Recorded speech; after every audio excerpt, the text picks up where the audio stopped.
When you receive GenoSensor's Water Analysis Kit, it is important to store the aluminum bag in the -20°C freezer.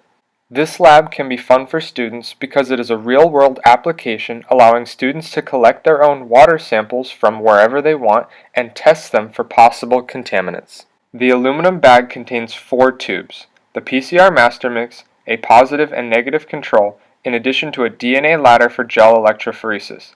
Keep all the tubes on ice during use. Set the heat block to 95°C, fill it with water or sand to maximize heat transfer. It is suggested that labs are divided into 6 working groups with 4 people per group to handle the different samples.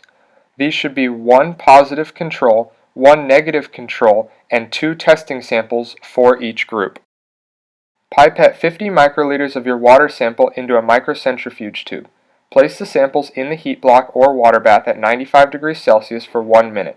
Then immediately place on ice for 5 minutes. Then spin in a microcentrifuge for 10 seconds.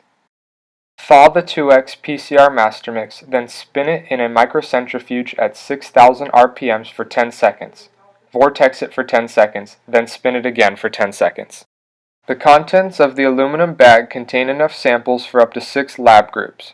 Follow protocol procedures to mix the 2x PCR master mix with each of the collected samples in addition to the positive and negative control. Load the samples into the thermocycler.